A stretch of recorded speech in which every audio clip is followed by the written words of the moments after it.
Marathon Day in Salt Lake City.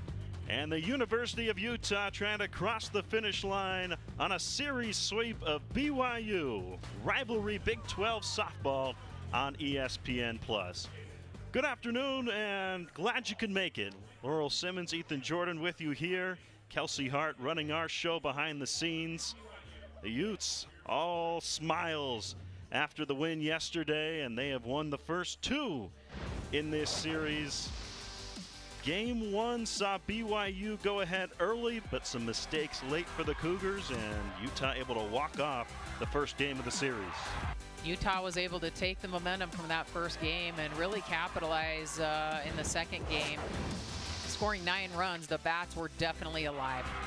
Alive and reached a crescendo in the fourth. 6 runs in the fourth inning to end the game early for the Utes, behind a terrific pitching performance as well.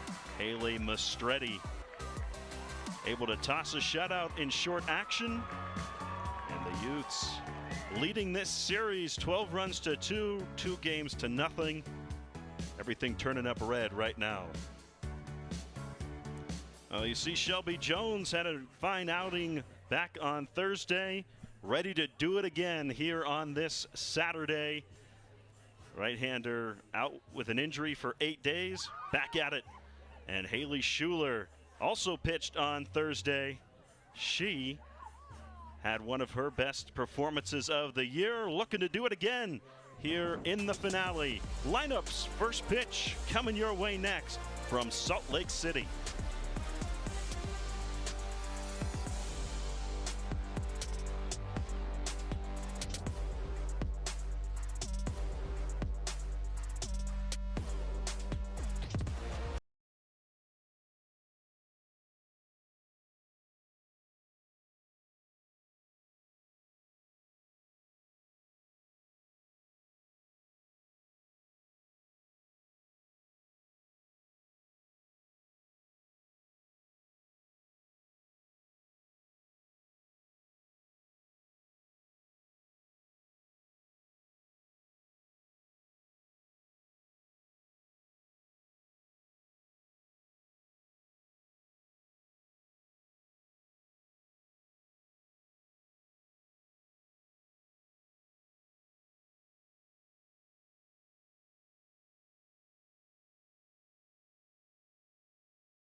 Afternoon for the finale between BYU and Utah.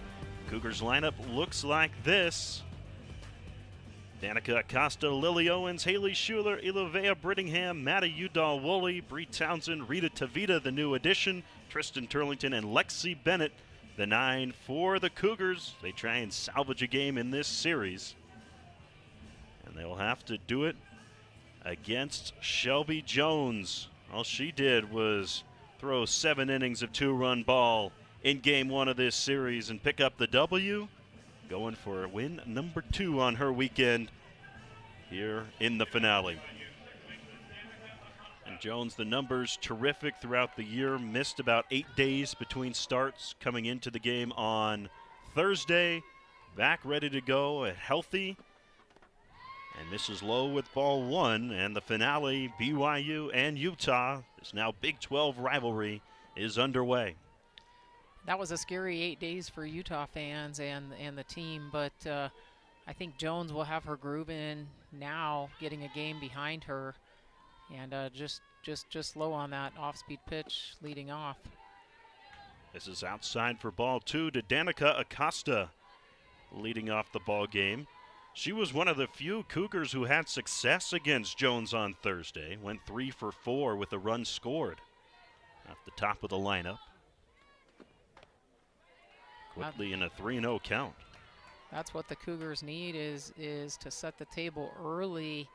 The momentum swayed towards Utah yesterday, and it's important for the Cougars to get something going early in this game, as this is a big game for Utah. A lot of fans, lots of Utah fans here. Pitch in there for a strike. So Acosta will need to see at least one more. Talk about the table setters. That's really who's gotten it done in this series for BYU. Mentioned Acosta, 3 hits on Thursday, and then 2 of the 3 total hits for BYU yesterday came from Lily Owens, who was on deck and now headed toward the box with the leadoff walk to Acosta. Well, and this is the start that the Cougars want and need today. You know, Utah's won the series. We have these single games for 3 days in a row that can feel like a marathon, just like the Salt Lake Marathon was encroaching in on our parking lot yesterday and the day before. But, you know, sometimes it's tough to beat a team 3 times, and so Utah's got to get out and get their own momentum going. And sometimes you fly high with a lot of runs, lots of hits, and then you can kind of have a hard time waking up the next day. So it's important for Utah to be ready to go. The BYU wants to steal one here. They can hang their hat on. Foul ball from Owens.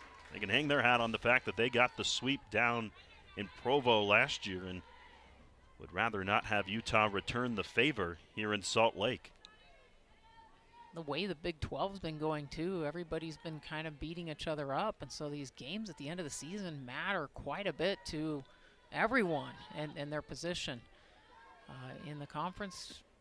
And this gets away from Proctor, and Acosta will take second base, and it was one of the better starts we've seen for BYU, probably the best start we've seen in the series for the Cougars.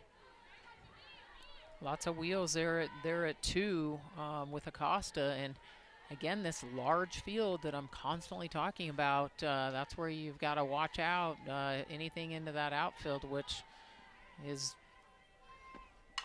Owens hits it on the ground to short. Posse is there, throw to first, beats her by a step, and Acosta hangs on at second without number 1. We saw Posse's flashing the leather over there yesterday. This one a little more routine for the Ute shortstop. You see the strength of her arm, and she's battled a little bit of the hand, little annoying little finger injury, and it's really quite impressive how good of an arm she has, especially on her back foot. Haley Schuler takes strike 1, pitching and swinging it as she did on Thursday. Doesn't have a hit yet in the series, but a couple of walks put her on base. Behind 0-2.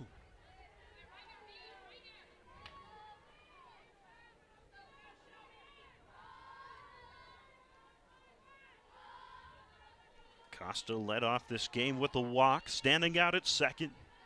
Just underway here in the top of the first from Salt Lake City. Up top, non-competitive there. Maybe just changing the eye level for Schuler. Shelby's worked really hard on that rise ball, and it's excellent when it's effective, but with the way some of these Cougars swing the bat, you don't want it to fall flat. Swing and a miss. That looked pretty darn effective. Schuler down on strikes for out number 2. That's exactly what you need to do. Get it into the batter's eyes to feel like it's a little bit better than it really is.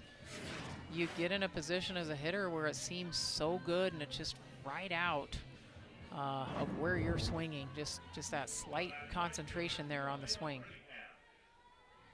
BYU trying to take advantage of this opportunity. It'll come down to Ilavea Brittingham to do so. She gets a rise ball sent foul. And the statement I had heard leading into this series is BYU was playing really free, and sometimes those are the scariest teams to run into because they're playing free and nothing to lose, so to speak, right? And I'm assuming we'll see a lot of Cougars swinging the bat hard today. Playing free, but do you tighten up just a little bit knowing that this is a rivalry series? We've talked so long all weekend about rivalry. How much does that affect you as a player at the individual level? Well, I think it can affect you a lot, and I know it's different where families and parents come to a lot of these series, but you know, sometimes you have a few extra people in town visiting. I ran into Kennedy Proctor's family out there, and her little league coach, or you know, almost like from 8 years old, is out for the series, and just a lot of people involved to get these players to success, and they're all here today. Jones trying to put a close to the top of the first.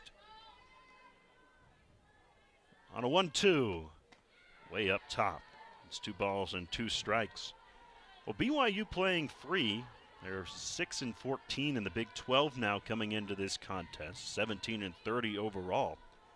Despite that number at 6-14, they are not out of playoff contention in the Big 12. They are just a couple games behind Arizona State. And guess who they get to play next weekend? Those Sun Devils from Arizona State. So with this game today and that series, they have an opportunity before them to find a way to make the Big 12 tournament. And that's that third season I'm always talking about from conference play, because a lot of teams still don't have conference tournaments. As soon as that conference tournament starts for teams, that's to me the fourth season that people deal with, from fall to pre to middle to postseason. And man, it is a long season at the end of it. And sometimes these teams can become hot at the end, and on paper they don't seem like they should be any problem at all, and they become a problem. They're the team that no one wants to play, and that's probably why the Big 12. This is rocketed out to center. Bennett going back to the track. The yard holds it, and Bennett hauls it in. Shelby Jones throws up a 0 in the first. Utes up next. Hi, I'm Andy, and I'm an underachiever. Hi, Andy. One day you wake up, and you realize I'm not growing. I'm not doing anything. Well, Andy, you know whose fault that is, right? It's Gavin's. If Gavin had gone to America First Credit Union, Andy, you could be growing in a high-yield certificate right now. Get your money working with amazing certificate rates at America First. As a Great Clips salon stylist, I love giving customers the look they want. With Clip Notes, we save your haircut details, so it's one less thing for you to worry about. And when I see that confidence at the end of the cut, that's everything to me. As a stylist, I know it can be hard to find time for a haircut. With the Great Clips app, you can put your name on the list from anywhere and head to the salon when it's time for your cut. A great haircut plus more time for what you love. That's Great Clips. Towering above the University of Utah campus are the stunning Wasatch Mountains. They serve as inspiration for the towering breakthroughs that happen on campus. Like a thought-controlled prosthetic hand that can feel and move, or using metallurgy to manufacture a titanium alloy and 3D printing to lower costs. It's the impact of a culture of collaboration and innovation, and of a university that is always climbing. 0 in the top of the first inning, and the Utes coming to bat. Mia Gomez leads it off as usual. Shanti Pashi is next. Kennedy Proctor, Sion Noli, Peyton Crank, Haley White, Kayla Lyon, Danica Wilson, who's been awesome this series, and then Reese Lee checking back into the Ute order after her terrific performance on Thursday. Got a day off. She's back in the order against same pitcher as she saw on Thursday, Haley Schuler, who had her best performance, I would say, of the year. 5 2/3 innings, gave up 7 hits, but just 1 earned run while striking out 4. Was able to limit the Utes for a good chunk of Thursday's contest, and then some errors at the end ended up costing her the victory. Those are those losses that hurt because she truly had an excellent day keeping the Utah hitters frustrated.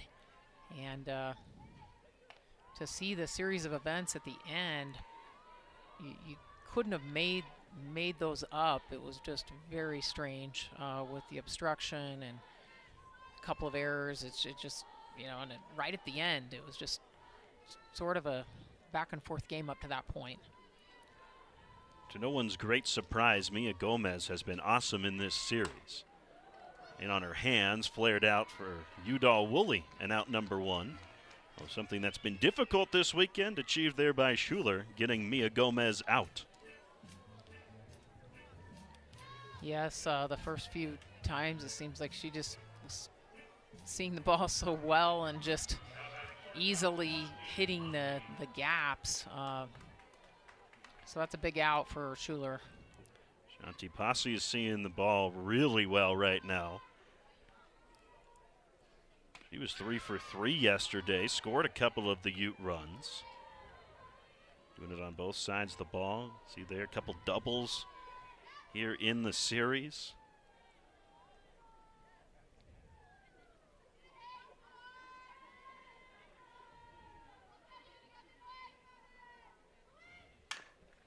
Tapped over to third for Mansfield across the diamond at out number 2. Well, Schuler able to get 2 quick outs on the infield. That'll bring up Kennedy Proctor. And what's the pitch count at this point? I mean, this is a very efficient inning here for Schuler. We have 5 pitches and 2 outs. That's what I call efficiency, especially when you see these pitch counts go over 100 from start to finish. I know you were right the first time. I flashed you the wrong number. I'll own that. 4 pitches. Well, here's 5, maybe to end the inning. Indeed it does. Never wrong, just early. 5 pitches to take care of the first for Haley Schuler.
Amy Hogue looking on. Checking out some stats. Last minute preparation for the 19th year head coach. Navigating this Utah team. A much improved 2026 season. And then her opposite, Gordon Eakin, He's been around for a while, the Cougars. Told you all weekend long. Been around for the whole thing as an assistant or as the head man. As he's been for 23 years. Two great softball minds going at it here in this series. Both their pitchers looking sharp to start the ball game. Just 7 batters to the plate between the two teams. Maddie Udall-Woolley will set to work against Shelby Jones. Udall-Woolley was the offense against Jones in the first game. You see that one hit. It was the 2 RBI single that plated BYU's only 2 runs of the series. It can be difficult to hold off a hitter like Maddie. She just looks like she's about to explode, you know, at the plate. Has a lot of power and, again, a real competitor.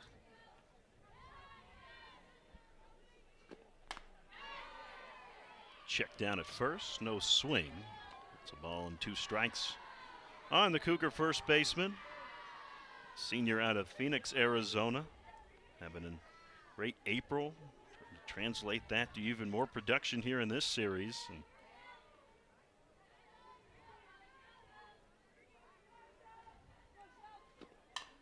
bouncing ball back to the circle. Jones ranges and throws. She made that look easy. A lot of pitchers don't like that play, you know? The one that seems so easy, picking it up and making that turn, but great defense by Jones. She plays a great glove for herself in the circle. And that seems trivial until it's not, right? Right. It's like, well, good pitching doesn't really play defense, and then all of a sudden, got to worry about the PFPs as Bree Townsend takes high for ball 1. Townsend recorded her first knock of the series yesterday. Bottom 4 in this order for BYU. Now, it's been a couple of different players in there, but as a whole, just 1 for 18 from 6, 7, 8, and 9 in the BYU order in the series. Yeah, Jones doesn't like that. The fans don't like that call. It's one of those that kind of hangs up there, seems like it's looking really good. And, you know, you got to figure out where the umpires are going to be calling that zone early. On the hands, pop foul into the BYU section of things, or at least on the roof over their heads. Hanging out behind the first base dugout with a smattering of blue amongst a whole lot of red here inside the ballpark.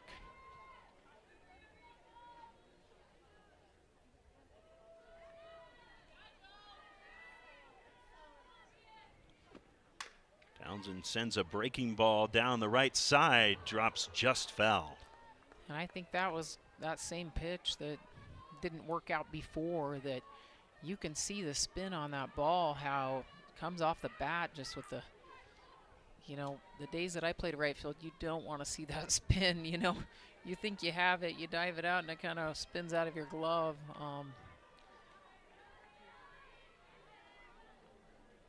See if she sees that same pitch again here on 2 balls and 2 strikes.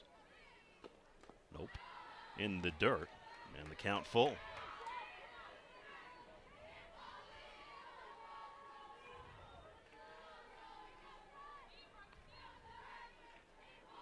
One walk in the game already for Jones. Looking at a full count here. This is hit out to center. Bennett drifting back and in front of the warning track makes the grab. And again, in any other park, we've seen 2 shots to Wilson that would have been out at any other park. And right before she did that, I thought, even though the Cougars are, you know, visitors in this situation, and there's more Utah fans here than Cougar fans, they have to love that there's a big crowd here and would love to do a big moment here as the visiting team. Wilson's been chased back to that warning track right in front of the 235 sign a couple of times. Rita Tavita standing in now at 1-0. Salt Lake City product, pinch hit in both of the first 2 games of the series. getting the nod as the DP today. Freshman out of West High School. One-time Utah Gatorade Player of the Year. Keep those kind of players in state, and BYU able to entice her to go down south and continue her career in the state of Utah. We talk about those difference makers at the high school level, that you get a player like this, and she made a huge difference at West High School for their success. Won a state championship. Now hits one well. Wilson back again. It's off her glove. Tavita ready to go to second. The throw is not in time. And in front of some friends and family, you got to imagine, Tavita pulls into second base. You can hear the roars over there. This ball. Cheering on the local. What do you make of for Wilson there? That's a tough ball for a center fielder. Yeah, I think she got all of that, and Wilson went back as hard as she could, and it just didn't get all of it. You know, the outfielders have quite large gloves out there, and you don't always have the feel for it like an infielder glove, but just got away from her. Yeah, we'll see what they scored that officially. Now Tristan Turlington will take her cuts. Chance to bring in the game's first run for BYU with 2 outs.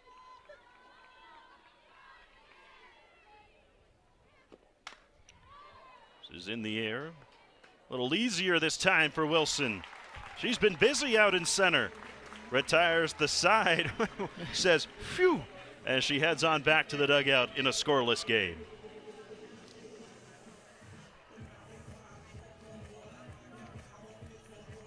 I can't express the importance of the donations that we get towards everything in our athletic department. Every year you see somebody's life change. It's an incredibly rewarding experience to know that you're supported by people who see the work that you put in. Being able to have this opportunity and play for such an amazing fan base has been a dream come true. Yeah, it's just thinking about that gives me a little goosebumps. It's the energy that gives us the extra push.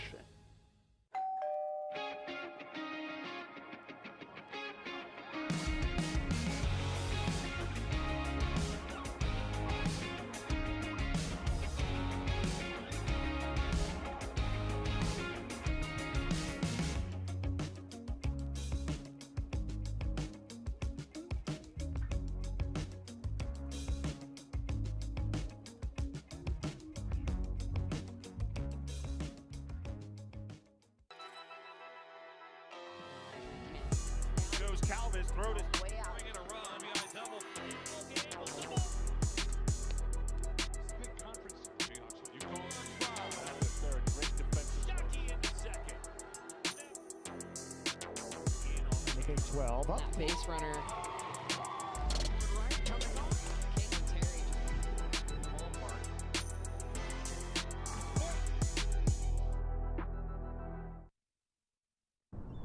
My wife asked if I had seen the dog bowl. I said, I didn't know that he could. I asked my wife when her birthday was. She said March 1st. So I marched around the room and asked again.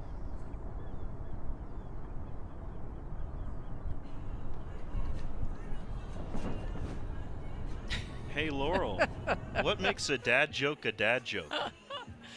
when it becomes apparent? Yeah. 2 can play at that game, Matt Lyle. Newest addition to the Utah staff. First pitch misses outside. Working with these hitters, including Sion Noli, who's at the plate. And you know, I wonder if he still tells the dad jokes in the locker room. It's kind of, or the clubhouse. It's kind of like, hey, if we lose today, you all have to sit around and listen to Coach Lyle tell a dad joke. Some extra motivation. You've got to kind of ease into that, you know, like being new, you want to kind of sort of ease into that. Yeah. But we've talked about it throughout this series. He does such a great job with the hitters, That's kind of what he's known for in the analytics as well, bringing that kind of modern side to the game for Utah as we head down the stretch this season.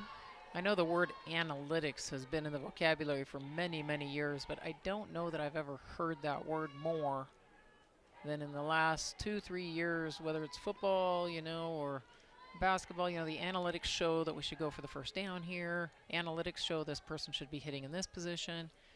Noli waves and misses for strike 3. Haley Schuler chalks up her first K of the afternoon. Schuler did a great job there keeping Sion off balance, and once you get off of your balance, it truly does affect you kind of you hesitate, you don't have your full swing together with your lower body, and pretty soon you're all arms, and it can be tricky. And on the contrary, when you've got it all together, you see those shots that you get the full barrel. And the full force behind that barrel, you know, lower half, upper half. Peyton Krink takes ball 1.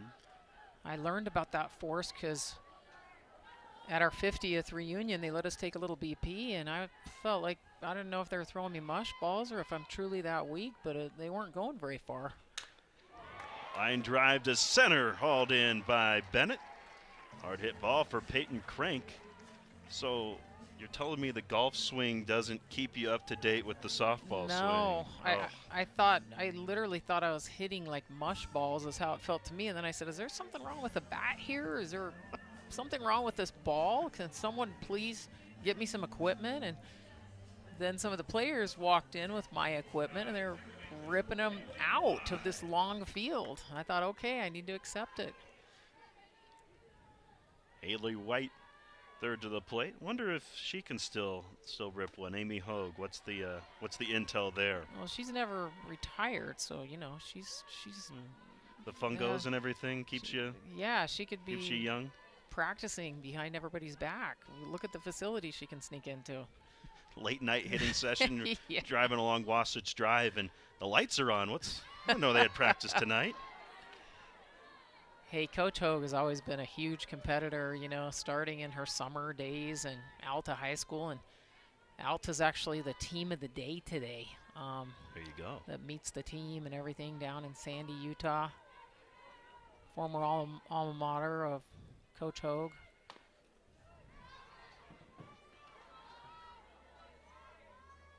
Oh, Haley Schuler has been able to keep her Ute offense off balance pretty well here, and now a little over 7 and 8 innings. This is up top there, and White ahead 3 balls into strike. If you watch any amount of softball, you find that momentum piece is just, it can feel so sporadic. You know, you go out, you come in. This is shot foul. You're just hoping that you can catch that momentum early, because it gets a little stale if you don't.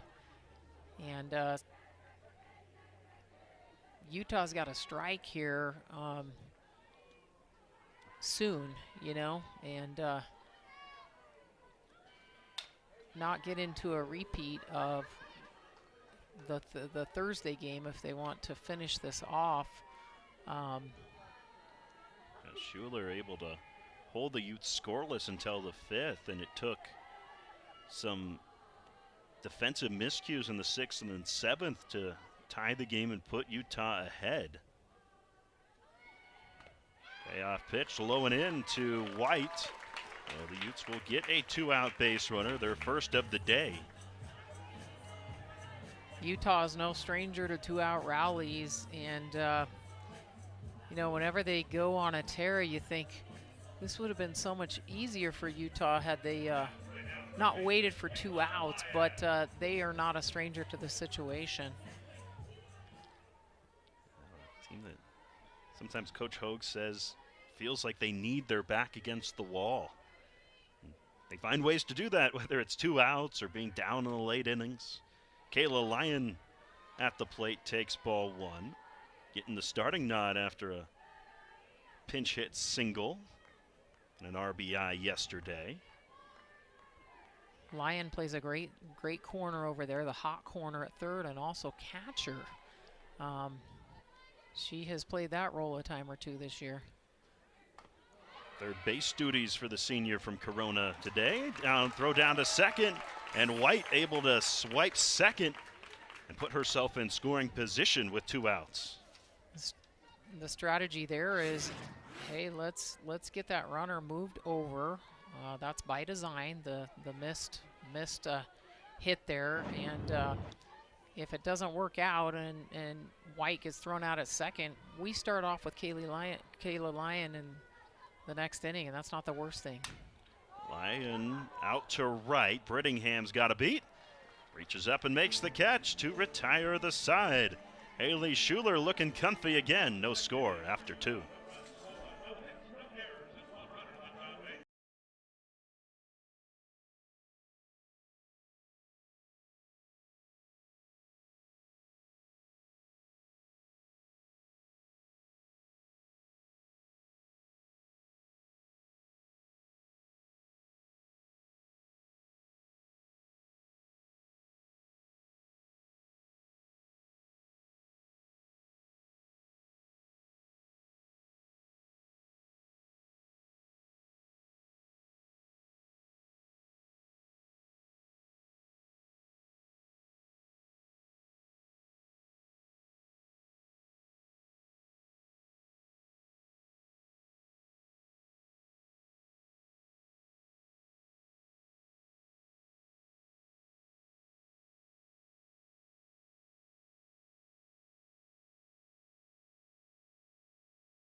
Kind of the wrong animal to be out on the grass here on this Bark in the Park day. I don't know, does he think he's a dog? I don't know. Do the dogs think he's a dog? Good, better question. Here's a look at the Big 12 standings, and you see the pile up there after those top 5 teams, who most of them are ranked.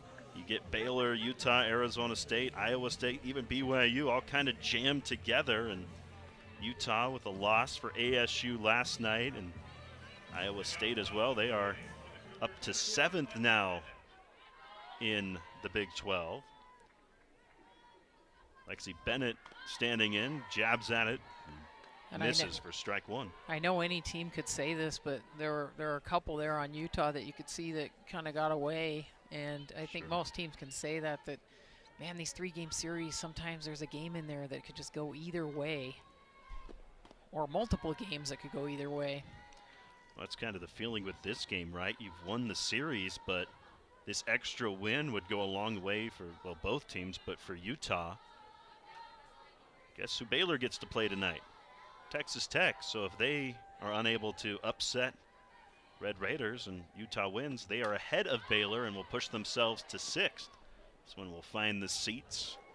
Strike 2 on Bennett. So there's some ground probably to be made today for Utah, and who came into this series 8th on that last, kind of the last team in for the Big 12 tournament. They can feel a little bit more comfortable at 6th. And I doubt Coach Eakin or Coach Hogue said, hey, let's go in and see if we can get 1. I think they both were like, hey, let's get in there and get as many as possible, 2 at the minimum, 3 preferably, because it really changes the complexion. You can look at it like, oh, you're the 8th team, you're the 7th team coming into the conference tournament. Those are extra games. You're done unless you get an out large. Ground ball to Lyon across for the out. 1 retired here in the 3rd, and Shelby Jones 1 time through, just 1 hit and a walk. Danica Costa will come plateward for the 2nd time. Sion kind of I love her calm demeanor over there at first because, you know, you saw that ball was kind of above her, and first base would have to be a wild position. I've only played it a couple of times in some slow pitch games, and it's wild over there. Ground ball up the middle, a base knock. Danica Acosta picking up right where she left off against Jones on Thursday. She's been on twice at the top of this order. BYU has had base runners here in this game. This one just hard hit ball, or nobody's playing. Yeah, and you look at the shortstop over there, Posse, and she has to choose where she's going to play her. You know, she knew she wasn't going to run that one down because she had chosen to be a little closer to third. Owens' first pitch swinging, shoots one to center. A dive for Wilson, in and out of her glove. And it's back-to-back hits for the Cougars. These two at the top of this order have produced all series long, and I think as you watch this play out, it's instant feedback for Jones here. You know, you're seeing the instant feedback of these. Yes, these are strong hitters for the Cougars here, but they're getting a lot of that ball, and it's just sometimes the slightest adjustment for a pitcher to get it out of that barrel area where they can't quite get all of it, if you know what I mean. Meeting in the circle as the infield gathers to talk to Jones and each other. Big spot early in this game, no score. BYU threatening. Haley Schuler has a great chance to help herself out. So far, the Duke transfer Ofer in the series. Struck out earlier in this one, but don't want to see her wake up if you're Utah.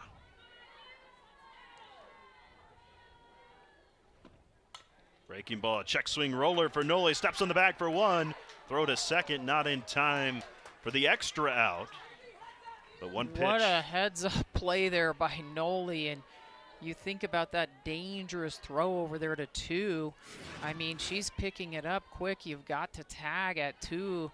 She doesn't even hesitate, and if that's not a ball right on, I mean, that's very dangerous and a run scored for the Cougars, so great job on all parts for Utah.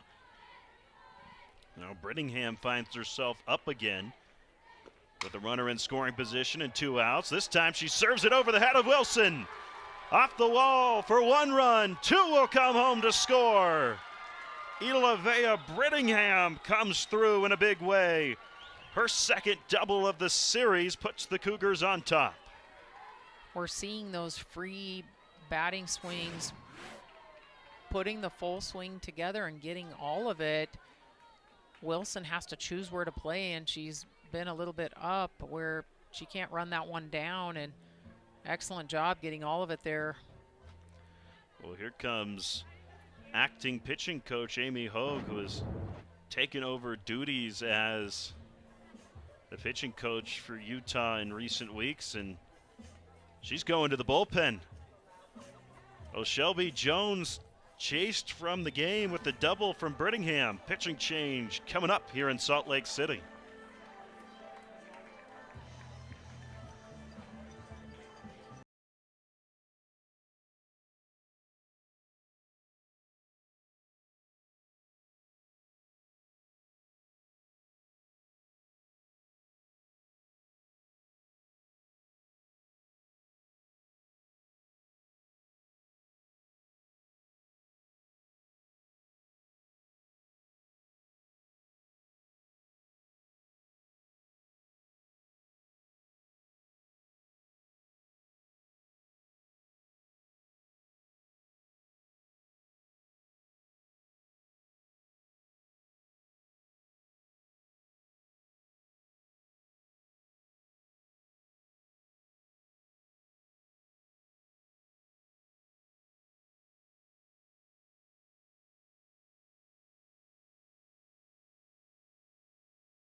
lead here in the third. Amy Ho going to her bullpen for the left-hander Haley Mastretti. And why not? All she did was toss 5 innings of shutout 3-hit ball yesterday, and you got that lever to pull if you're Coach Hogue, and she pulls it. So Parker, Colorado native, steps in to try and cool things down here in this third inning. And they are swinging really well right now. Udall Woolley, first pitch swinging against Mastretti. Shallow right and crank in to make the catch. And job done out of the bullpen from Mastretti. Able to get him out of the third, but the Cougars take the lead.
Gomez due up in the third inning for Utah. They find themselves down 2-0. Got just a couple of conference games remaining after this one, trying to find their place in the top 8. Make it on to the Big 12 tournament. As we told you earlier, they could get up to 6th if things go right today. They've got to come from behind again, though, against Haley Schuler. Feeling a little similar to Thursday. Been able to keep the Ute hitters off balance. And BYU with the 2-0 lead, which they had at this juncture back in the game 1 of this series. It's like a little bit of a repeat feeling here. The difference is BYU seems like they're swinging a bigger bat today. Been able to chase Jones out of the game after she went the length on Thursday. Will be Mastretti, at least the hopes of Utah, the rest of the way. Needs some runs behind her. Wilson, probably the player for the job. She has been awesome in this series. That was a good job by Schuler going back to that spot that that outside pitch wasn't called before, and sometimes you're trying to show the umpire, okay, it's this, please, you know, this is a strike. 2-1 fouled away. You see the power that Wilson has off of that. You know, that's even a running kind of slap there, and still they just have the bottom half with their swing, and makes a huge difference to the power piece. She blistered one into the right center field gap for an RBI double yesterday. 4 runs batted in the series for the freshman in the Gilroy, California. What was that all about there? Schuler went over and quick word with Pete Meredith, pitching coach. I wonder, PitchCom issue, something, who knows? Yeah, between the watches, the rosin, the towel, yeah, all the gear, right? The gear. 2-2 back to the circle, knocked down. Turlington comes up with it, and her throw is in time. Not sure how much of Schuler that caught, if any, but able to make the adjustment. Turlington over at short. Yeah, that was a great play there, coming in quick. Wilson is making it difficult to take any amount of time, and when you have that ricochet shot, it's a great job when you can. It was close, but. So here's Reese Lee, who got the day off yesterday other than pinch running duties. Had an awesome game in game 1. You saw there, takes ball 1 here to start her at bat. Big double in that Thursday game off of Schuler. Lee's no stranger to this game either, and upperclassman, one of the few. Junior season for her out of Queen Creek, Arizona. There's kind of a look in the upperclassman eyes by the time you've been, you know, playing at Utah this entire time, and you kind of get that look in your eyes like you know what this means. Lee lays down a bunt. It sits down in front of the plate. The throw, not in time. Lee beats Townsend by a hair. And that is what I'm talking about right there from Lee. She's got the look in her eyes, and she literally just pops it almost too good, giving the, you know, it just literally, it's so hard with the velocity of the pitching to get it to just, what am I looking for there? To just settle, sit down. Sit down. It's like a change-up right in Come front in, of the. get comfy right in front of the plate. That's what that ball did. But you said it. It was almost too good because Townsend got a go at it, but Lee able to use her speed to get aboard. I don't know about you. I know this is the largest field in the nation, but I just feel like there has to be something hit out of this field. It's a little unusual feeling to not see that. That's become the culture of this game, to see these balls go out. That big 235 to dead central, and it doesn't get a lot easier for these power hitters down the line. That's kind of the thing is, you can have a big cavernous center field, but it's 225 down both the right and left field lines. We've even seen it hit that berm right around where your dog is sitting and your wife. We've seen them as high as the top of the berm, which you think about that, putting a measuring stick on that. That is a shot. Endangering the folks with the hot dog cart out beyond the fence who are taking it in, grilling up. The Utah administration, maybe they're taking the comment cards and said, hey, we'd like a little love out here on the concessions. We don't want to have to walk all the way in. Yeah, we've got that clock that expired there, so. That's going to be ball 2 on Gomez with the pitch clock running out. Don't see that all too often, especially as the years go by as it's been instituted. Most pitchers are so comfortable with it, but it's Gomez in an even count. You think about what that could cause. Bases loaded, full count, and the pitch clock runs out. I don't know if I like that. I think it was in baseball, but I remember the first time that a run scored because of it. Yes. And it was just, you know, I'm filing the community was aghast. And yes, I would be in the community. I would. Gomez didn't get all of this one out for Brittingham, but Bennett cuts her off. Center fielder's ball for out number 2. We've seen that Bennett get over into those gaps quite a bit in this series, calling off her corner outfielders. That's your favorite place to put your center fielder, the one that just wants to run, you know, because they got plenty of room out there to get into areas that aren't even theirs, just in case. Now Shanti Posse with 2 outs. Bounce to third, back in the first. It's down and in for ball 1. You see these outfielders choosing, you know, where they want to play. For Utah, it's either been out or in, and you know, that all translates to what these base runners are. They're constantly scanning where are the gaps. Posse takes ball 2. A little glance down for Townsend.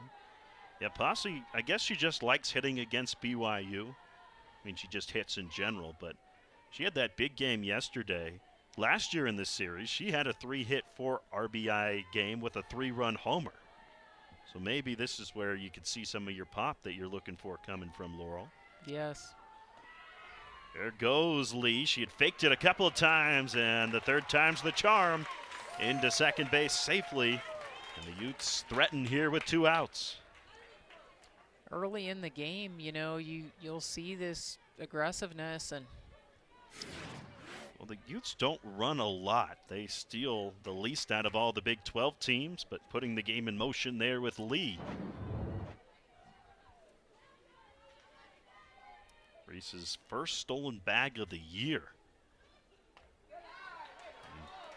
Posse draws a walk. So much patience. I mean, so hard to lay off at times for the entire count and work it like that for Posse. And in some ways, it's kind of an unselfish thing to be a little bit patient, especially in this situation with Utah down. Well, and with first base open, right? You feel like your walk, well, what's that? You know, what's that doing? That doesn't get the run home. I can do more. I want more. Well, we'll see what Kennedy Proctor can do.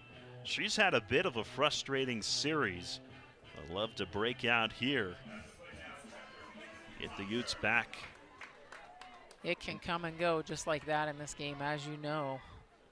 It can seem like forever when it's just 2 games that you're having a tough time. She's come through in big, big moments. Waves and misses. Got a dose of something soft to start her AB. And get Utah on the board. By the way, that single for Lee, the bunt, was the first hit of the day for the Utes. So I'd say Schuler almost looking even better today than she did back on Thursday, and she was very good on Thursday. The off-speed pitch, and you see Coach Hogue, I mean, this is where she knows her player. She knows that this is going to, Proctor puts the weight of the team on her shoulders. We all want her to be a senior, not really, but she is a sophomore. You have to remind yourself, sophomore here, and you can feel a little bit like, hey, this is on me. This is 2 outs. I've got 2 runners here. This is on me, and put too much on yourself. Freshman All-American last year.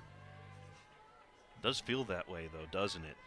Just a sophomore, but she feels like a team leader on this young team. And the season she had, not just last year, but so far here in 2026, Schuler's had her number. Schuler's throwing the really off speed and the kind of off speed and keeping her off balance, which is in the game plan, obviously. Got Proctor in a 2-strike hole. Called strike 3. Schuler paints the corner. Haley Schuler looking good. Her Cougars up 2-zip.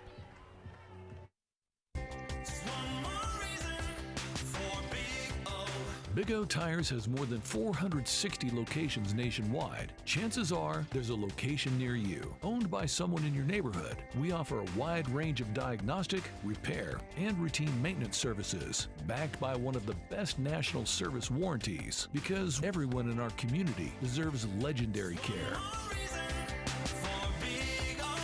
Big O is the team you trust. Hey, grab me one too.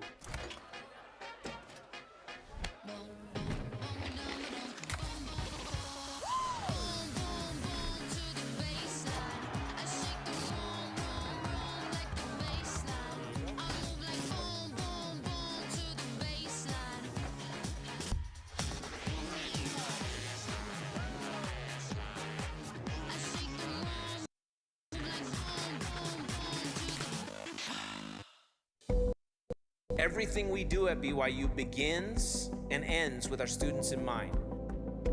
The most important work we do is building our students spiritually and intellectually. Strengthening each student's faith and testimony in Jesus Christ has always been a part of BYU's mission. You've entered to learn. Now go forward to serve.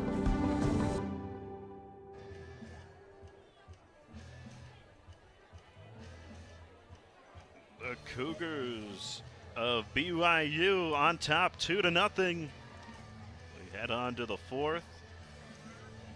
Some of the season numbers for BYU, they're exceeding them so far today. And it seems like this year when they've scored runs, it's come with the power, but able to string some hits together here on this Saturday against the starter, Shelby Jones. Chased her from the game, and now going to have to deal with Haley Mastretti the rest of the way. Got the last out of the third. Face Townsend, Tavita, and Turlington to start the fourth.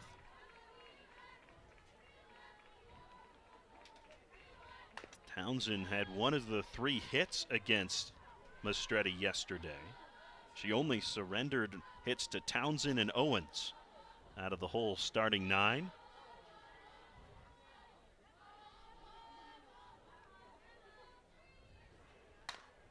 Bouncing ball to third. Lyon with the hop and the throw. And Mastretti has come in and thrown all of 3 pitches to get 2 outs out of the pen.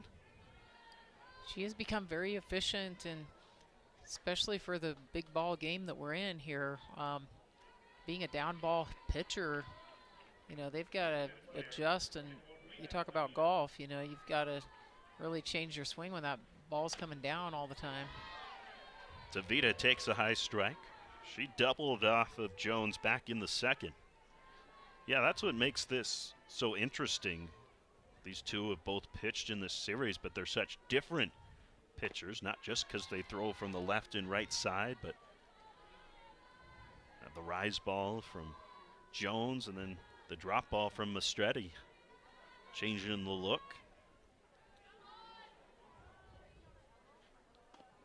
And there's the drop ball getting the better of Rita Tavita. Yeah, that definitely dropped out of the zone there, and kind of that timing was just off a bit.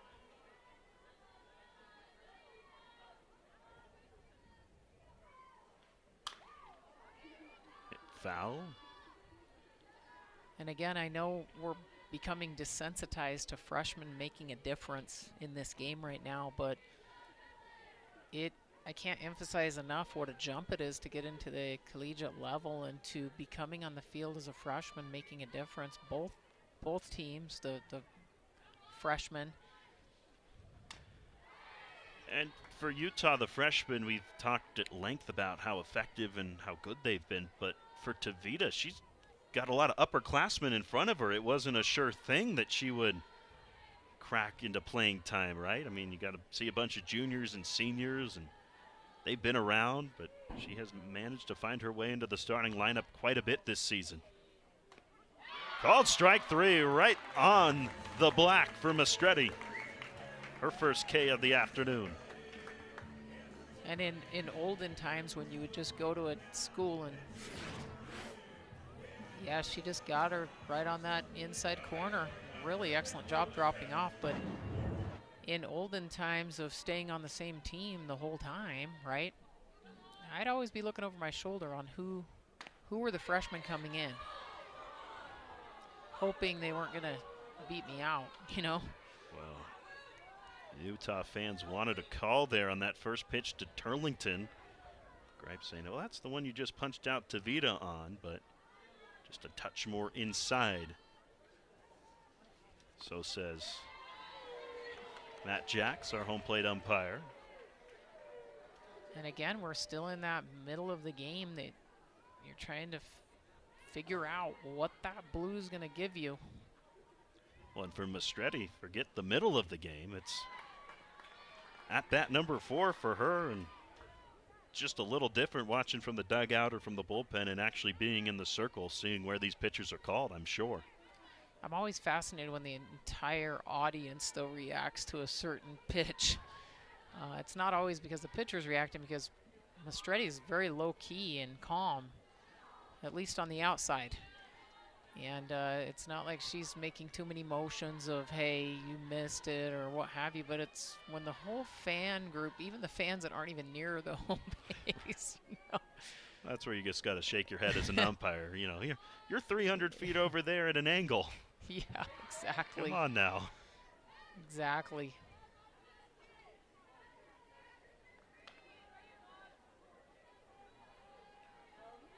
Stretty doing what she can here to try and hold it at a 2-0 BYU advantage. Looking for a 1-2-3-4, and she'll have wow. it. Whoa. Wow. Self-preservation gets out number 3. Mastretti able to glove it. Now she smiles. Some relief maybe. Halfway home in Salt Lake City.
Here in game 3, after some outstanding hitting in game number 2. Just the one knock. That one was a bunt single against Haley Schuler. Pitching well again after a nice performance on Thursday. Utah pitching doing what it can between Mastretti and Jones. We'll come down to the bats. Heart of the order here, Noli, Crank, and White. 4, 5, and 6 due up. Hitting is a series of adjustments here. Who can adjust the fastest? And, you know, some of these strikeouts have been based on the off balance, off speed. Even the first pitch, we've been seeing the off speed. Round ball to short. Turlington, routine play for out number 1. Maybe Noli trying to attack that pitch early, but hit it right to the shortstop. Utah just off balance. I think that word is optimal that you used. It's kind of how it felt for them on Thursday, in large part against Schuler, and she's been able to get that same effect here in this finale. Peyton Crank has one of the hardest hit balls off of her today. Laced one to center, but right at Bennett. Pitching clock expired there, so time. That's a ball there. Pitching clock expired by probably 2 or 3 seconds. I'm gonna flip that over on the scoreboard, and it's 1-0 on Crank, so that'll help. Miho making sure the umpires were checked into that. Now, perhaps a question here for Schuler about the pitch clock. He, behind the plate, missed it, but you see the third base. They probably have, you know, their jobs to back each other up, and it was clearly expired. 2 in the building, 1 in center, 1 behind the dish that third base umpire is taking a look at. The universal sign, hand to the watch. And Crank now in a 2-0 count. See what kind of, you talked about it earlier with the pitch clock, how, you know, bases loaded, it get someone in, but can, even on a smaller scale, flip an at bat from 0-1 to 2-0 for Peyton Crank here in this AB. Utah tries to get their bats going. Absolutely, and you have so many moving parts. I mean, Schuler's looking over at the sidelines, and picking up the signals, and it's not like she's doing anything delayed herself. It's the cadence of the pitches being called, etc. There's a line drive base hit for Crank. And that's that eyes on the ball that we have been seeing out of Crank. Again, she got on a roll doing this same kind of, you know, pull hitting, kind of seeing it all. Slipped off a tiny bit, and now she's back. Just, that was a very hard hit ball there. She's just a player they were so thrilled to land out of Phoenix, the top prep recruit out of State 48 down there. She's standing at first for Haley White. A little bit late on something hard. Strike one. White walked back in the second inning. She's the first base runner that Utah managed. Couldn't move her around from second. That's where she ended up.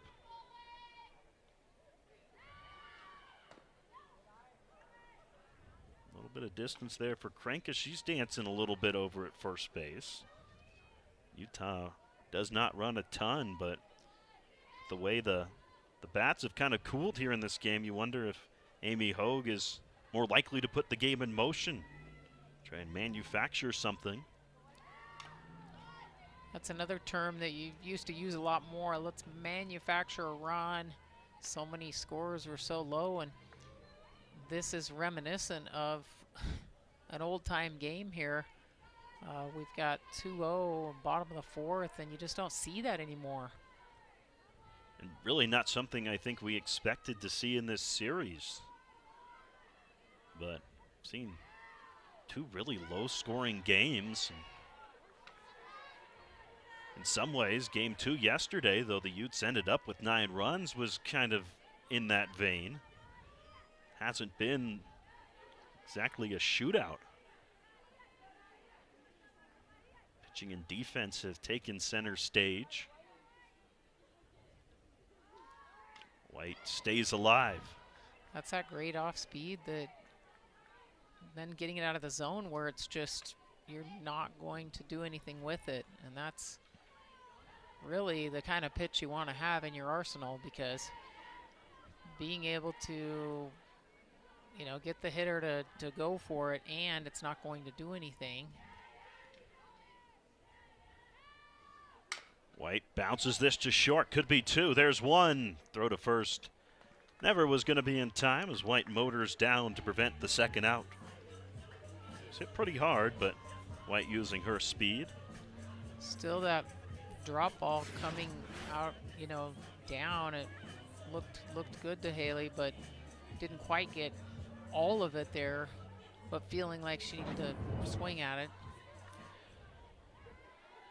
When you wonder, as you project just a little bit for BYU, how big this is for Schuler. Remember, they lost their ace, Kason Korth, to a season-ending injury early.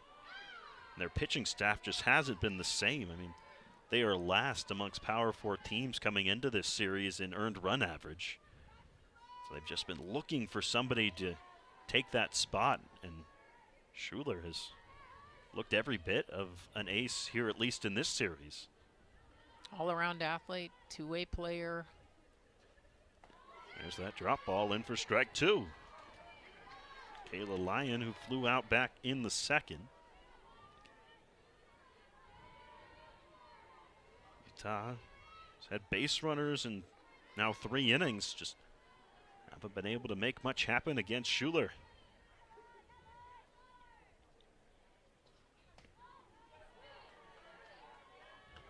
Not able to tempt Lyon with that pitch. And again, 2 outs is, you know, you can do things a little differently on the bases than you normally would when you have to freeze in a certain situation. And Utah just needs to, again, get some kind of momentum going here. It doesn't have to be pretty. It just has to be something that can get them going. We thought we were seeing that before, getting runners on, and then BYU shut them down. You know, BYU's done a great job of shutting down the Utah crowd. There's a lot of people here right now, all over the berm, in the seats. I haven't And, even heard a dog bark, for goodness sake. Yeah. It's quiet out there. The dogs are on their best behavior, saying, can you let us come to every game? We promise we'll stay on our leash and stay. You think you want a home run. Think about those furry Exactly. friends out there. Say, get a ball out here, please. They're like, usually when we're in a park, we're running around. Why are we? Lions shoots one foul into the BYU bullpen. Yeah, good crowd on hand here for this Saturday matchup. Maybe some marathon runners from earlier, you know, go home, take a nap maybe. I don't know. Come out for the ball game. Ice bath. Yeah, there you It's go. probably pretty cold.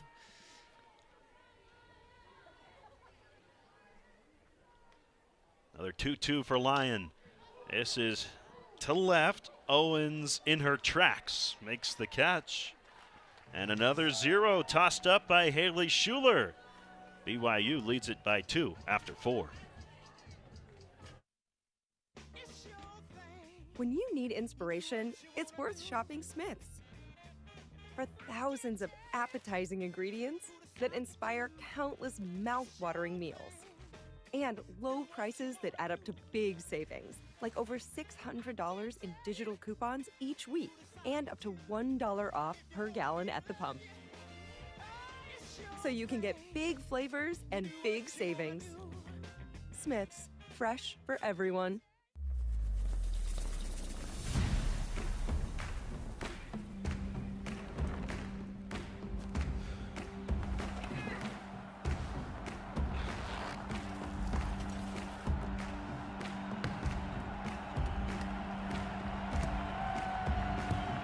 The official partner of getting back in the game.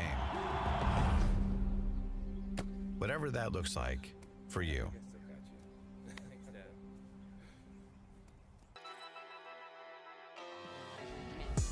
Goes Calvis, throw it way out. Bring in a run, we got a double. Big conference. Seahawks, you call it out of the third. Great defensive. Shockey in the second. Making 12 up. Base runner.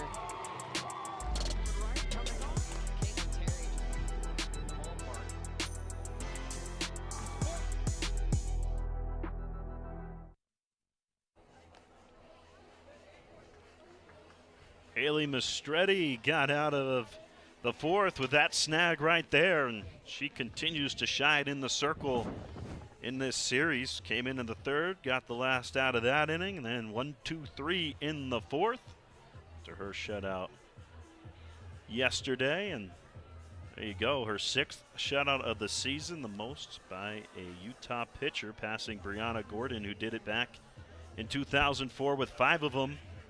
Number 6 for Haley Mistretti a day ago. And the way things are going right now, feels like Utah needs her to continue with the shutout deal. Been tough to come by runs in this game.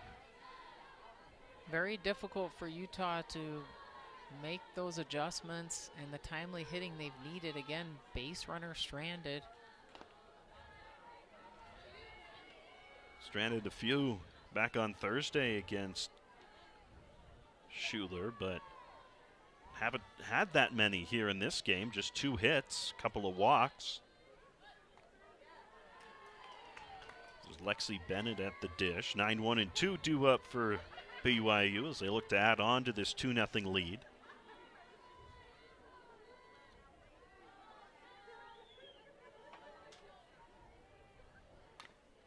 It's never bad to turn over your lineup with this kind of speed, you know.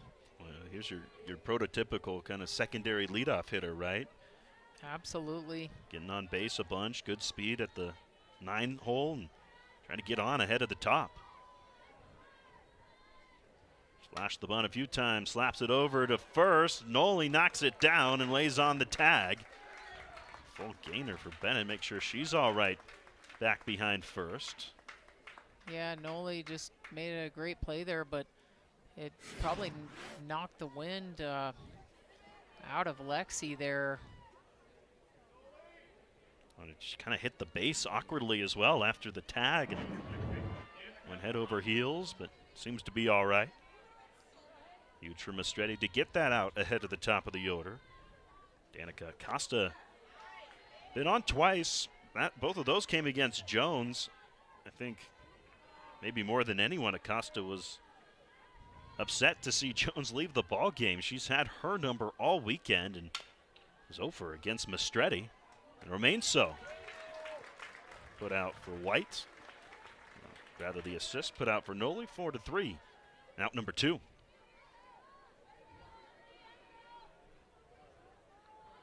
Two retired, and it brings up Lily Owens. 1 for 2 in this game.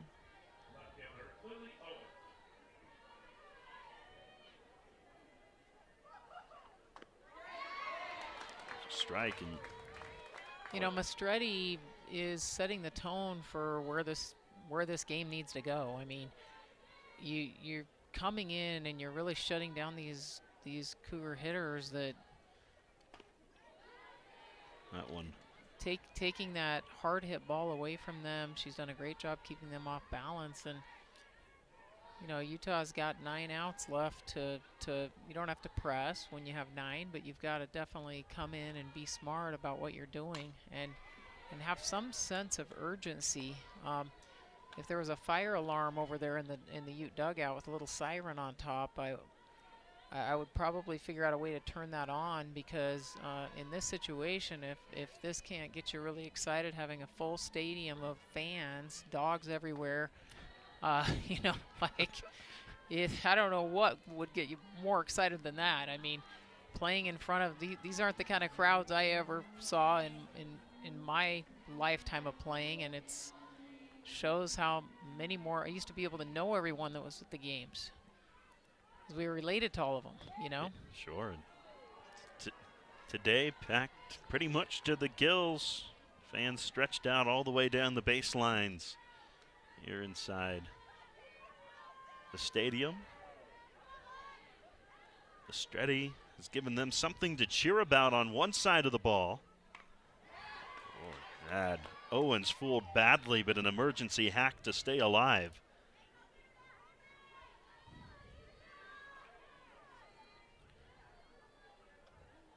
There's something more traditional that this game looks like with this is the first day that the Cougars have been in the traditional blue.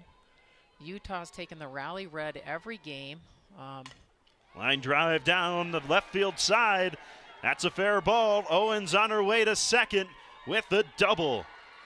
Lily Owens having herself a series. She gives BYU a scoring opportunity here with 2 outs. Great job sitting back on that after being in that battle. And she's not really a slow runner either. She got around there that if Lee would have had any kind of bobbling out there and left, she would have been standing at third. Another new player to this rivalry in a lot of ways, with transferring from Lehigh, where she started her career. I mean, she's crisscrossed the country from Chino Hills to Lehigh and then landed back somewhere in the middle in Provo, and swinging a good bat here in this series. Schuler trying to do something with the stick to help out the terrific pitching job she's done. And this curling towards right and out of fair territory, landing harmlessly on the track. I love the helping yourself out concept with these two-way players.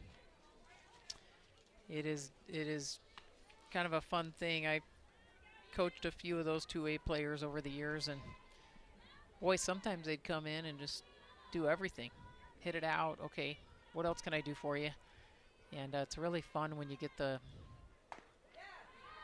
rare two-way, really effective player like Schuler. Athletic. Yeah, not the two-way, oh, well, I can pitch if you need me to. It's, yep, you're going out there every weekend and you're going to be in the lineup every day too. Or I could hit in high school. Right. Because there was no one else, but. Well, welcome to the college level. You're a PO now. Exactly. Not the case with Schuler. She does them both at a high level.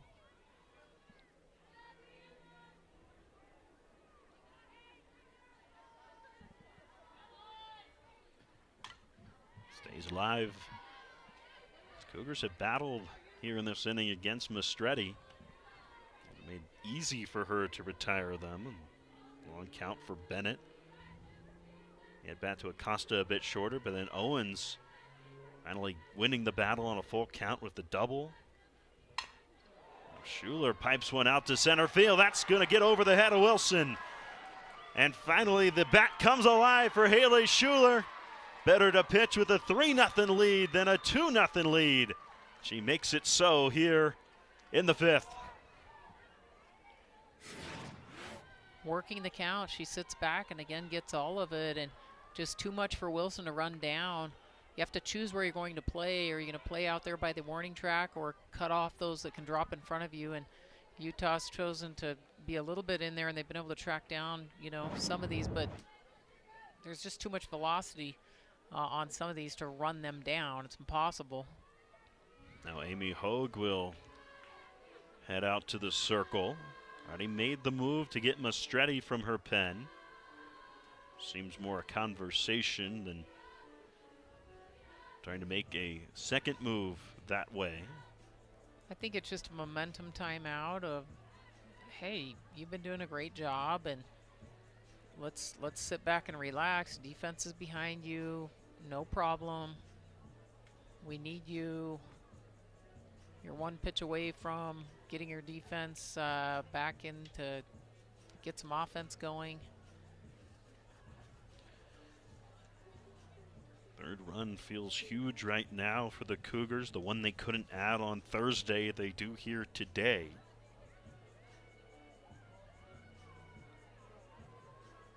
Now Mastretti going to try and get out of this 2-out situation.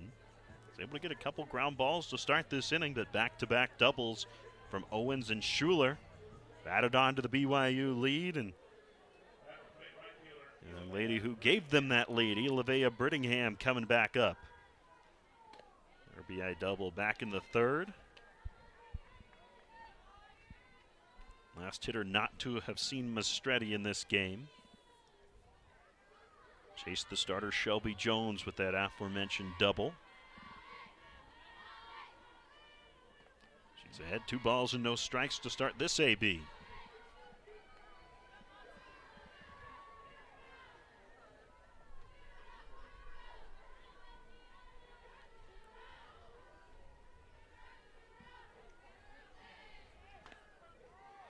Clips the zone for strike 1.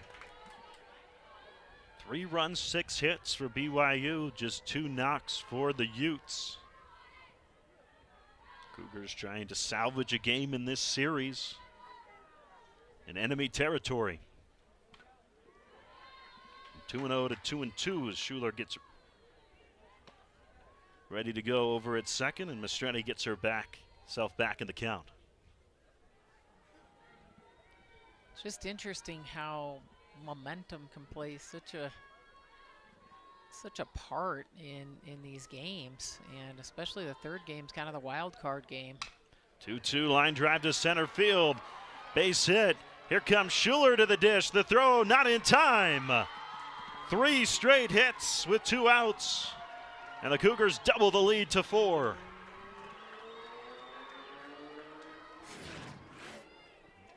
You see Wilson not able to run that down. It's just right in the middle. There's really nothing you can do about that.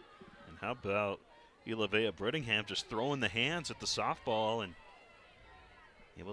able to deliver? I don't think she needs any motivation to be excited about.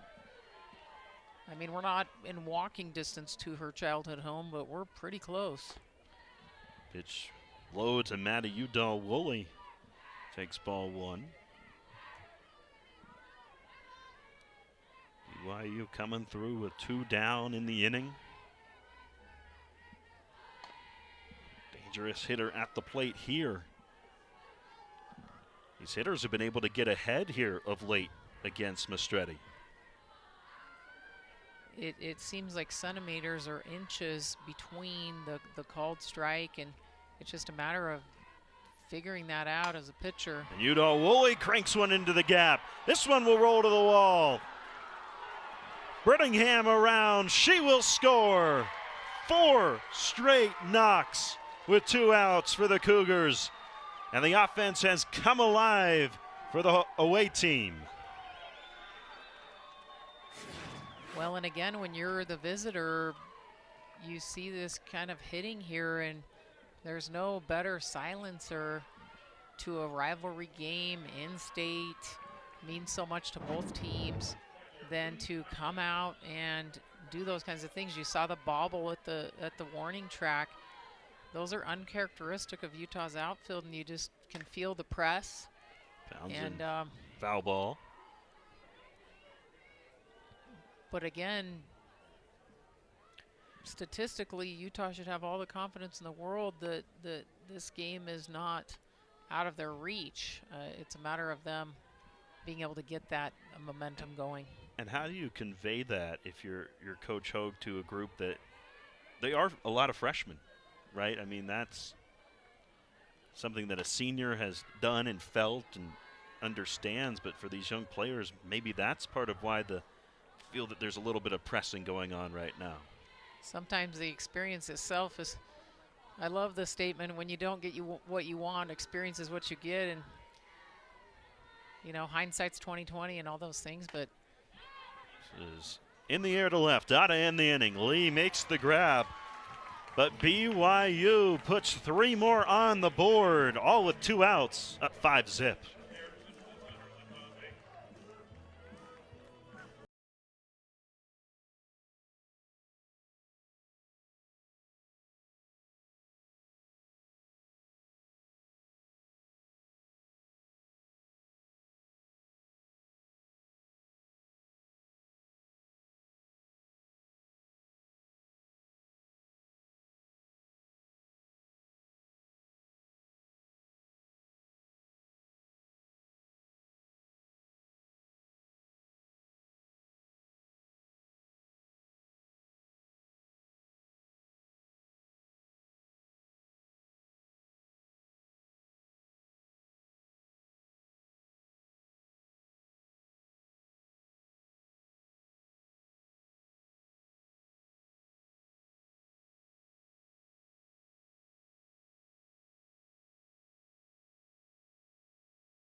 First Utes game right there.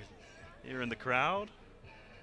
The youngest Ute here at 1 month old. We've got Coach Megan Marsden's grandchild, Etta Gale, and she is at her first Utah event, and there's no question what school she's going to be cheering for.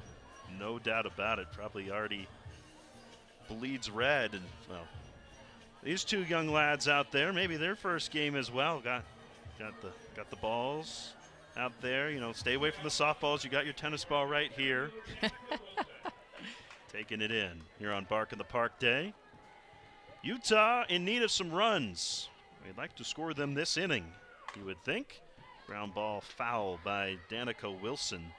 Just 2 knocks against Haley Schuler. Doing exactly what she did on Thursday, keeping the Utes scoreless through 4.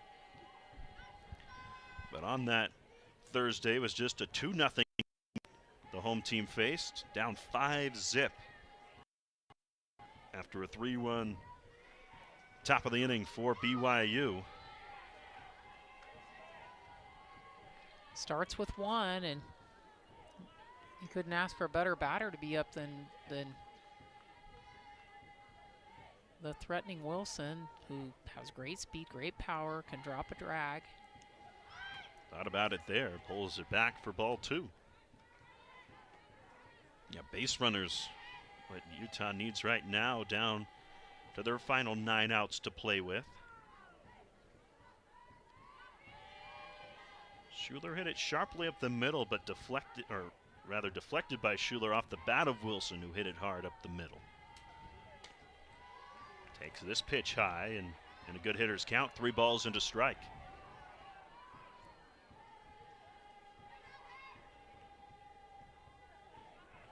Ute offense that scored 9 runs a day ago ended the game early, 9-0. Behind 5 here in the finale. That was a this very is a fast roller down the line, foul just past the bag. That was a really fast game too. For all the runs that were scored, it was a Yeah. quick game. Well, that in large part thanks to one Haley Mastretti, who held BYU to just 3 hits. They found their stride against the left-hander in the top of this inning, plating 3, all with 2 outs.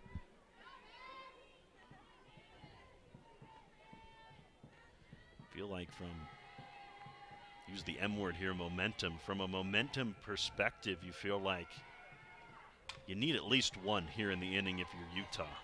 Absolutely. More would be better, certainly, but to go scoreless after the 3-run 5th and go into the final 2 down at least 5, that's tough.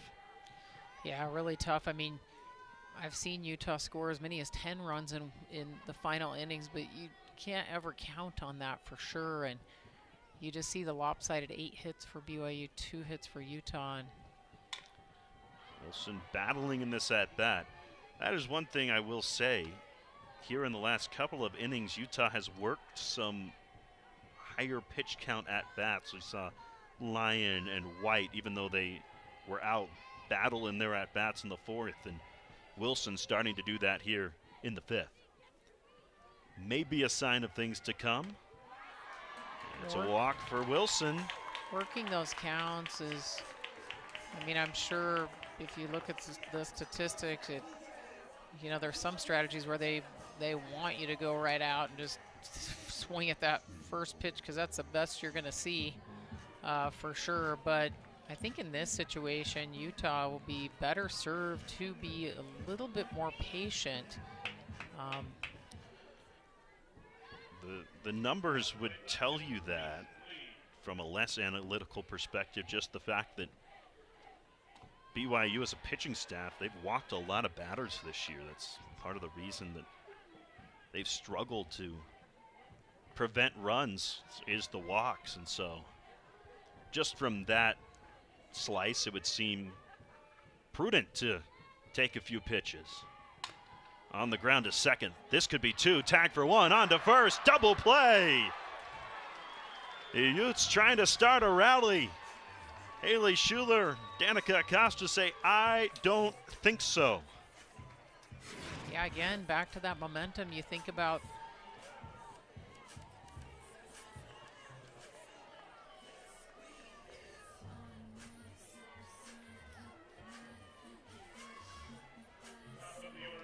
Mia Gomez will try and get something going with 2 outs. But boy, what a killer that was. Just this crowd looking for something to get excited about on the offensive side of the ball. And double play taking the air even further out of this stadium. Here's another ground ball to second.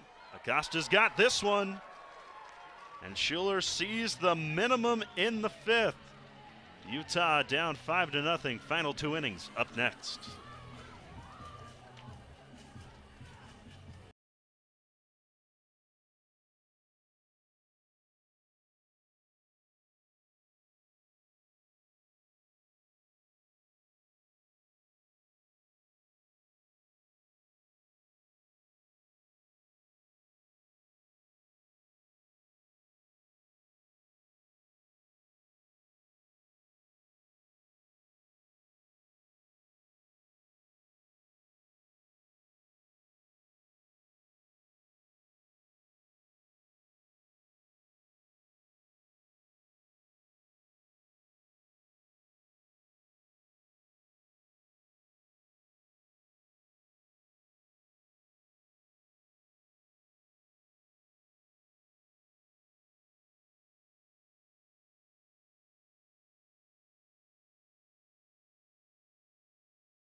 5-0 the lead for BYU.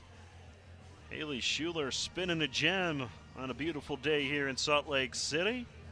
62 degrees. Perfect for softball.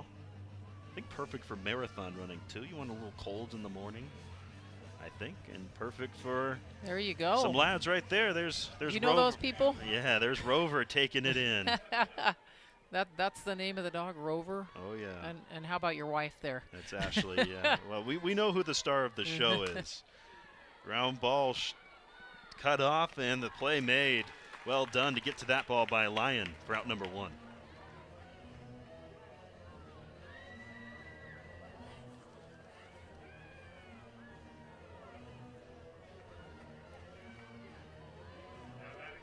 Bottom of the order here for BYU. Mastreni tries to get back to putting zeros on the scoreboard. This is hammered but foul. BYU able to plate 3 off of her with 4 2-out hits in the 5th. And you just play different when you have a 5-run lead. You know, you're covering that grand slam. That's a common thing we see. We see that ball go out of the park, which we haven't seen. Out of slam range, yeah. Yeah, we just haven't seen that this series, which is unusual. 0-2 on Turlington with a couple of hard-hit foul balls. And you, again, go in, even as a hitter, and you, of course, you're caring about your at-bat, but you're like, I'm going to take my cuts, right? Ground ball down the third base line. That's foul. 8 up, Lyon. So she says, I'm glad that that was to the left side of the line from our perspective. Well, talked about this weekend how BYU has felt like they've been swinging freely, and that feeling just increases when you got a lead like they do at the moment, and your pitcher is making it look like a 5-run lead is invincible the way she's pitching. Absolutely, and that's redemption for Schuler. It's just off. That's Crowd one of those wanted it. Crowd calls. Well, they want something to cheer about. Schuler has not offered them anything out in the circle.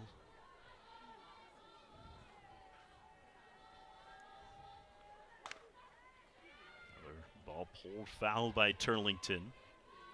You see, Coach, you can just kind of creep out to left field a little bit. You kind of can't help it as a coach, but you sort of know where the ball's coming with certain hitters, you know, so you kind of keep, you know, people used to think I was trying to pick their signs. I'm like, I'm actually trying to stay alive here right now. I'm just sort of creeping out here behind the shortstop.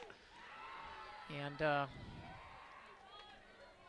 between where they're throwing her up in the hands and what she's turning on.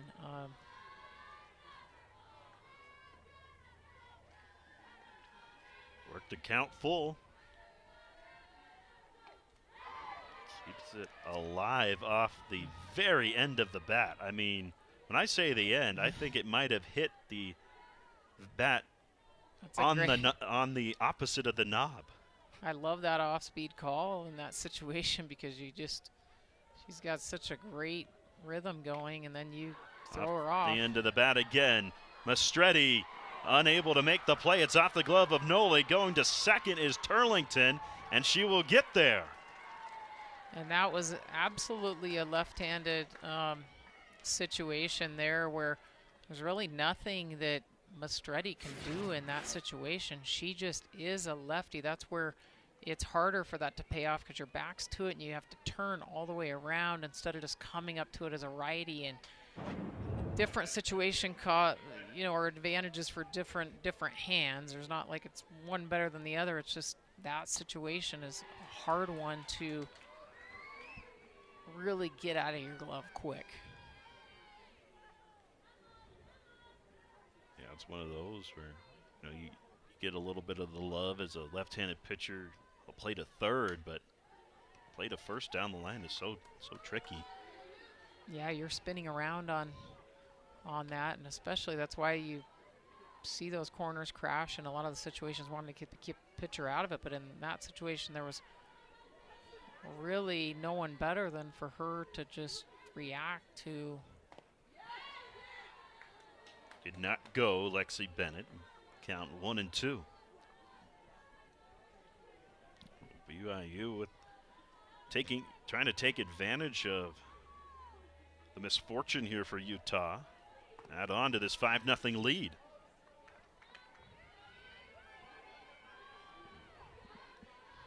Cougars swept the series down in Provo last year, doing everything they can to try and prevent the opposite here in Salt Lake City. This is tap foul wide of first. This might be putting you on the spot, but do you have those scores handy of what happened there? Being a fan, I just remember at least one of the games that I attended felt very close. Well, I'll tell you what, I can tell you that 2 of them were, because 2 of them ended in a walk-off for BYU. And the other one, a run rule victory for the Cougars. Utah's got 1 walk-off and 1 run rule victory in this series. Rolled foul wide of third. No easy outs right now for Mastretti. As far as specifics go in that series,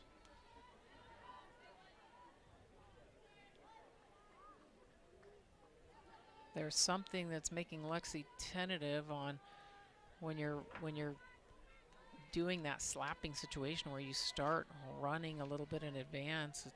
The off speed throws you off, and she went around on that, up and in. Well, that'll make you tentative. That one buzzed the towers. She couldn't connect. And a much needed second out for Mastretti. By the way, those scores from last year, as we take a look at the replay, that's no fun. That pitch trying to slap. But BYU won game 1. This is hit in the air out to left. Lee tracks it down. They were high scoring. Unlike this series, it's a 5-0 lead as we go to the 6th, bottom half.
To an end here in 2026. Just 4 games left in it for Utah. A little midweek action against in-state rival Utah Valley, and then they'll take on a very good Arizona Wildcats team right here in Salt Lake.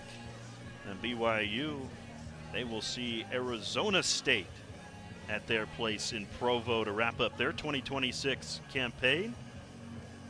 Whole lot of mixing and matching still to do at in the middle half of the Big 12 standings. So those are 2 critical series. And I tell you what, if you're Utah, depending on what happens between now and then, you might have to hold your nose and be a BYU fan for that series against Arizona State, as they're right in it with Utah for that 7th and 8th spot that gets them into the playoffs.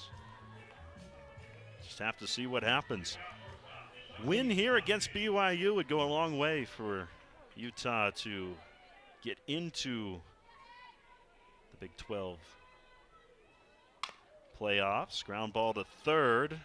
Mansfield makes the play, and Posse retired. But in order to get that win, it's going to have to be come from behind fashion for Utah, and only got 5 more outs to work with now.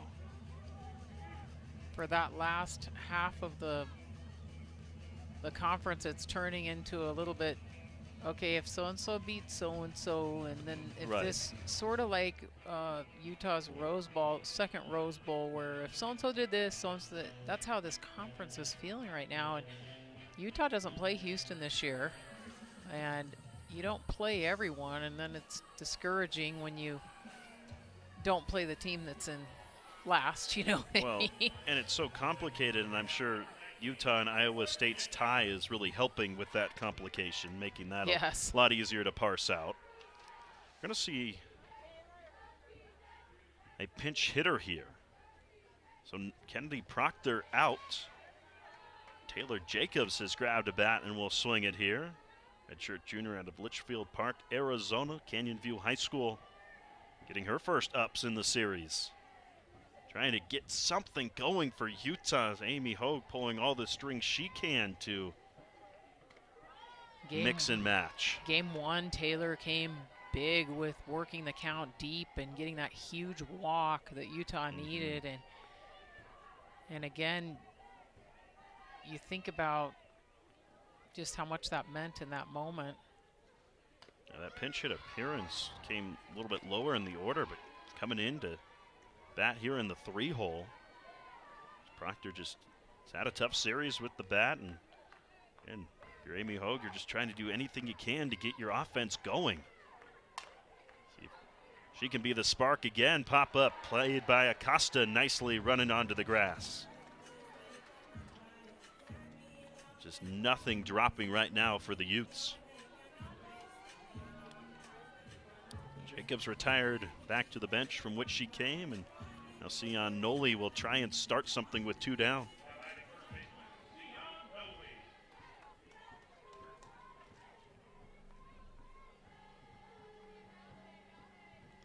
Noli's 0 for 2. Strikeout and a ground ball to short. Looks at ball 1. Interesting predicament that Utah's in at this point. So a place they aren't as familiar with, especially coming into this. You know, statistically, they were probably feeling pretty good. And hats off to Schuler, keeping the Utah batters off balance each and every inning. We haven't seen the adjustment that you would expect Utah hitters, who are a very sophisticated bunch, be able to accomplish. Ground ball through the left side, a base knock for Noli. She is aboard with 2 outs. That's the kind of adjustment that I'm talking about there at this stage in the game. Making that adjustment is really huge for Utah. This game is not out of Utah's reach, but BYU, the way they're playing defense, and Schuler's, you know, rolling pairs, double plays, momentum killers. You call them the twin killers, those double plays. They're momentum killers too, especially when you're the visitors. The time is now for Utah, now or never. Rio Mendez will come on and run it first for Noli, so add a little more speed over there with the sophomore from Lakewood, California.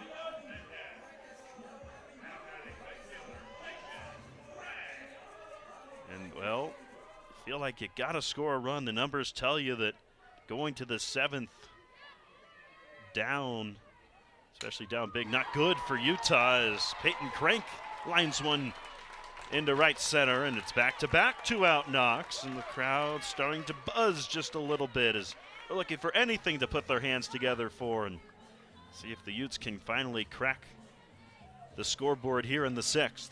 And that's just an example of how easy it can look at times, and Utah hopes it's not too little too late and that they can keep this 2-out rally going, because as you alluded to earlier, you got to score to win. So you've got a 0 up there that just getting a couple of runs would be very helpful. Yeah, you don't want to save it all for the 7th, that's for sure. 5 runs is a tall task for 1 inning. Utah 1 in 15 this year when they trail after the 6th. And to make that job easier at the very least, this is right to short. Turlington over to first. Another 0 from Haley Schuler. Works out of danger here in the 6th inning. 5-0 BYU to the 7th.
For Utah, Anna Reimers out of the bullpen, the graduate student out of Highlands Ranch, Colorado.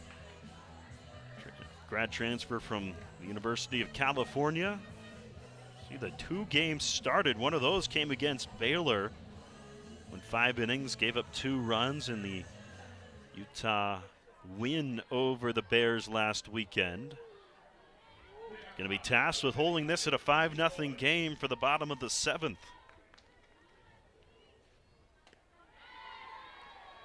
Starts Lily Owens with strike 1, and not being given the easiest of assignments. It's the good part of the BYU order. Owens, Schuler, and Brittingham due up against her.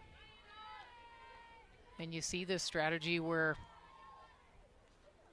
some coaches, before the game even starts, and we've had this year where coaches have said, hey, I'm going to bring in this is a different situation because it's the 7th inning, but I am specifically bringing in this pitcher to go through the order 1 time, or I'm going to then do this, then I'm going to bring him back. You know, so many different. Got a pitch complication over here as the strap broke on that watch. I wonder if we don't have these statistics. Our great SID department here does not keep track, but how many times do you have to change the pitch comm a year? How does that affect your performance? I mean, these things are always in harm's way. Something's always going haywire. I feel like the coaches kind of double as an IT department sometime. Let's see it. Oh, yeah. That one got. You get a bat to it, and how? That wasn't a battery going out. That was being hit. Swing and a miss. Owens chases. And Reimers records the strikeout to start her evening. Great start for Owens. That's another thing that, you see now that you didn't see then, the grad transfer. I was kind of excited to, finish my 4-year degree in 5 years. Here we have grad students that are actually on track. Schuler takes inside, getting that extra degree, that extra little bump once you get out into the real world, and an extra years of softball for you, maybe in a new location, maybe staying with the same team. But they say to diversify your degrees. That's an easy way to do it. There you go, right? I mean, That's not messing around for Reimers. I mean, probably a pretty good student coming from Cal. Absolutely. They don't mess around in the classroom over there, and nor here in a graduate program. And think of the money she's saving playing softball, so they're providing her with some winter coats. Some nice thick winter coats she didn't have to waste any money on. There you go. Well, Berkeley can get a little chilly, so you know, had to leave those packed away somewhere. Can't be wearing those around campus here. Had to put on the new ones. Fouled away. It's 2-2 on Schuler. Now there's someone who needed a winter coat. I mean, you go from California to North Carolina, and now, well, maybe not this winter. She's probably like, well, yeah, Utah, that's the same thing. No difference weather-wise. It's the 2-2 pitch, high in the air, out to deep left field, but Lee able to track it down for the second out. I think we've at least seen about 5 over the course of these 3 days, maybe 6, that in any other field would have been out of here. And to think of the complexion of the game. I'll tell you what, coming into this series, BYU had homered in 8 straight ball games, and well, nobody's homered here in the last 2 and 6 innings. Bart just holds a lot of those softballs back to the circle. And job done for Anna Reimers. She gets them 1, 2, 3 in the top of the 7th. It's going to be up to the Utah Bats, 5-0.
Trying to take this one the distance.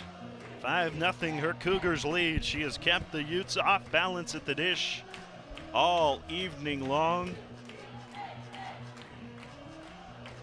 And the right-hander looking for a signature moment in her young career here on this Saturday evening.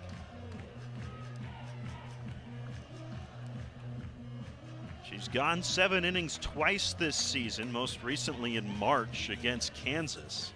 Gave up that game. She's trying to toss up big goose egg here in this.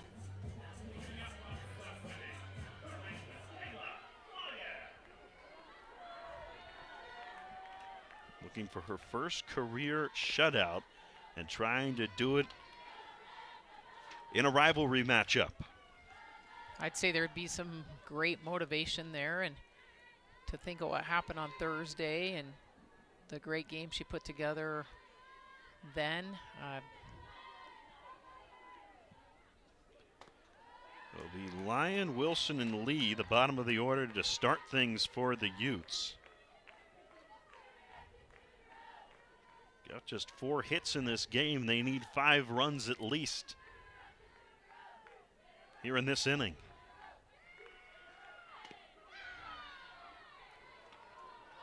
Lyon takes her first strike. quality at bats is the thought I'm having at this point, but don't give up your aggressiveness for what your mind is telling you.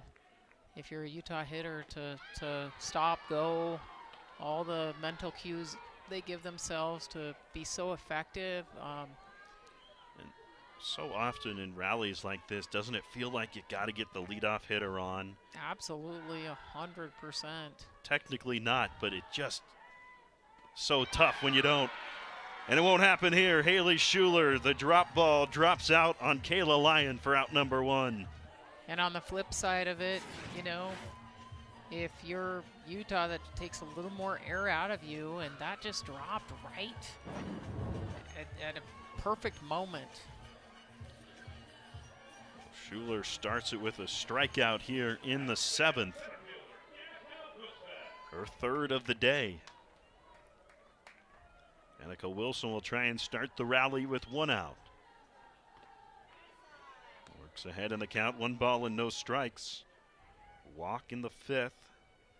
There have been 7 base runners against Schuler, 4 hits and 3 walks for Utah. Haven't really been able to string them together in a meaningful way. Here's a line drive to left, sinking and getting past Owens. Wilson will get to second, headed for third. The throw not in time. Boy, came in standing up. That is Wilson being a huge leader there. You can see the emotion there. Stared right into her dugout as she arrived at third base. Well, in a 5-0 game, why not sell out for that if you're Lily Owens? I absolutely agree with that in this situation. 1 out, you're ahead by 5 runs, and you're just going for it. You know your teammate, especially that center fielder out there, is going to be right over there. Bennett, terrific speed. Well, in the 5-0 game in the 7th, I mean, what's the difference between her being at first and her being at third? There really is none. Huge. For BYU, right? I mean, absolutely. But for Utah, that extra bases, even though maybe look at it that way, it's huge to get her to third and try and build this rally for the Utes.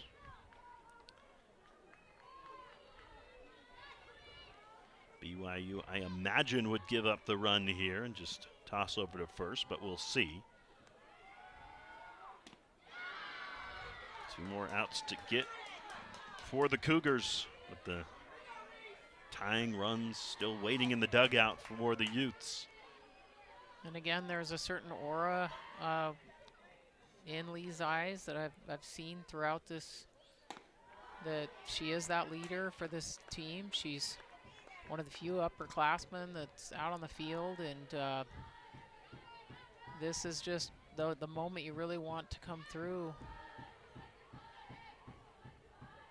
Just trying to get on base here in a 5-0 game. Count even, 2 balls and 2 strikes. And I have a little footnote on that comment.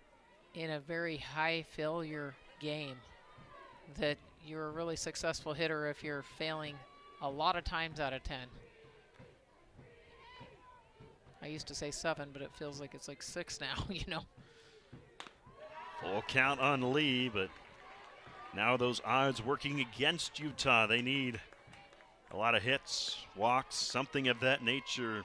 They need to get those before 2 more outs are recorded. Rally back against their rival. Payoff pitch for Lee. Pulls it foul. We'll do it again.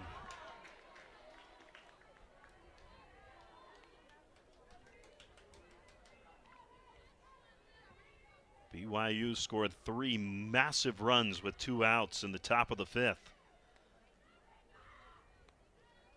Stretch the lead to 5. Really to prevent Lee from being the tying run at the plate here in this 7th.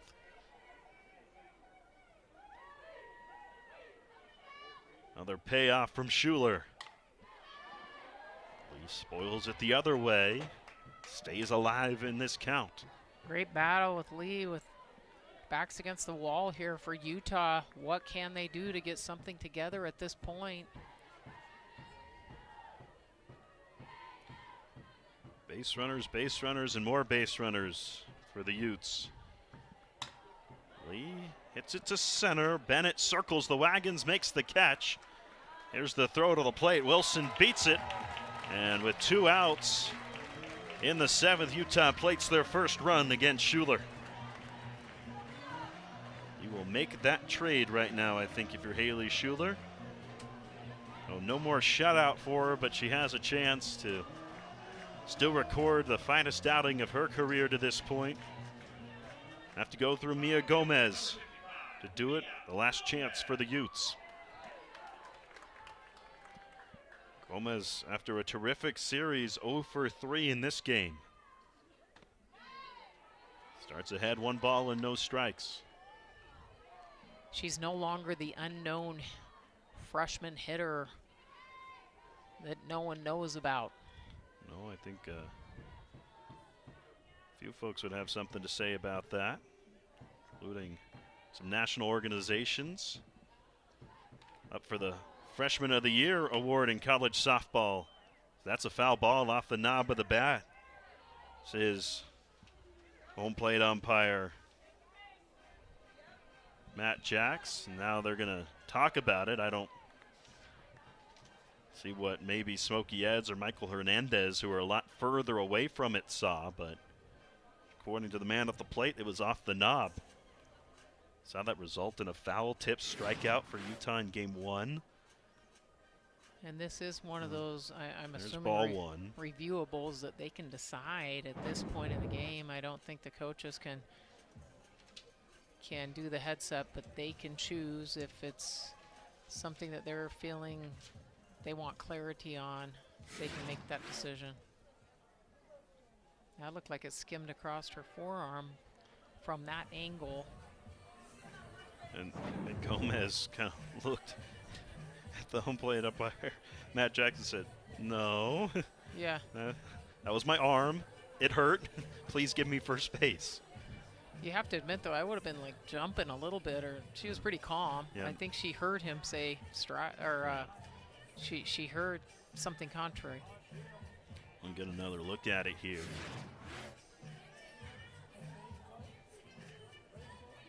Yeah, well, did it just skim the knob? Nope. I see space between knob and ball, and then looked like you said it hit her forearm. And you see that trajectory make it so the catcher doesn't catch it, where the ball kind of tells you that it hit something, and it seemed like it hit her forearm, like you said. I am noticing that Coach Megan Morrison has finally gotten the granddaughter in her arms. You know, she was sitting a few seats away, and you saw her move a little closer, then a little closer, a little closer. Finally, she's got the baby now. Should be noted, wrapped in a Utah Utes blanket. Standing in the aisle, yes, it's funny those grandmas just find a way, you know? Oh, yeah.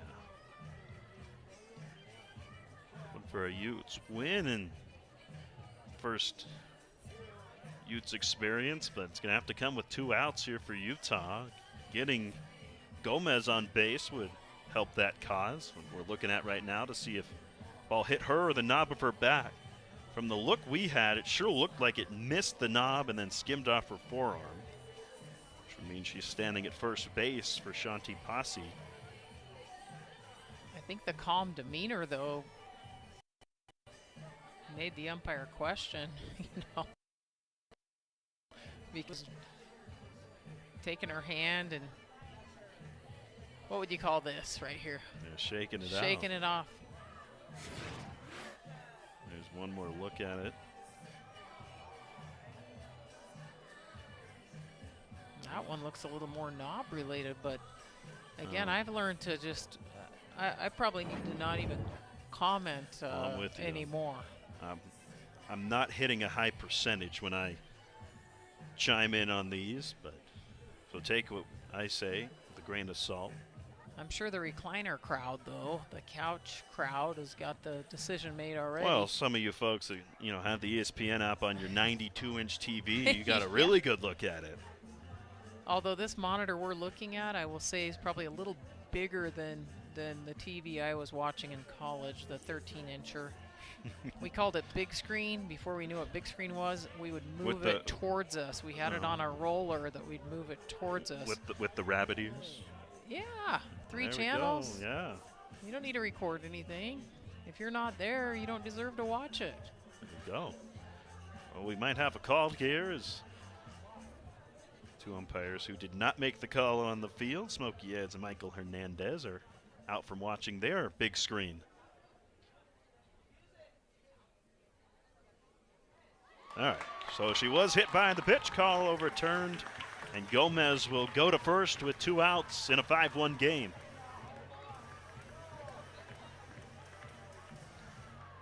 Well, a tying run now on the top step of the dugout for Utah. I guess the Gomez reaction more than anything, it's no one's keeping any secrets anymore, so just her reaction alone was like, hey, I was hit. So that would tell you the most. And a Reimers pitcher by trade, pinch runner in this situation on at first. Adding some speed out there. Why not here in this 7th inning? Utes down 4. Needs Shanti Pasi to find a way on base. Walked back in the 3rd inning against Schuler. Could have put a bow on the defining performance of her young career.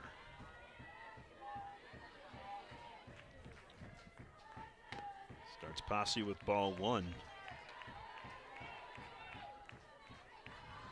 Again, Pasi's been a tough out. Really great eye. She's had a fabulous series. Got on base once today after 3 hits in the first 2 games.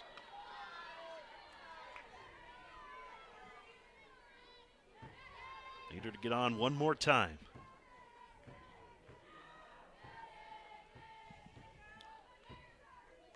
One. Schuler drops it below the zone for ball 2.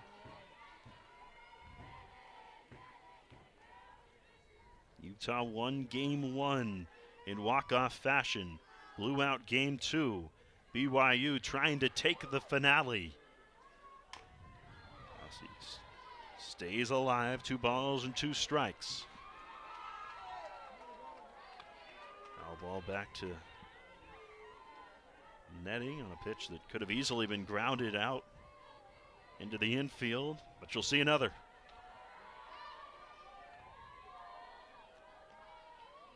Schuler on a 2-2. This is away, and the count runs full. Going all the way here.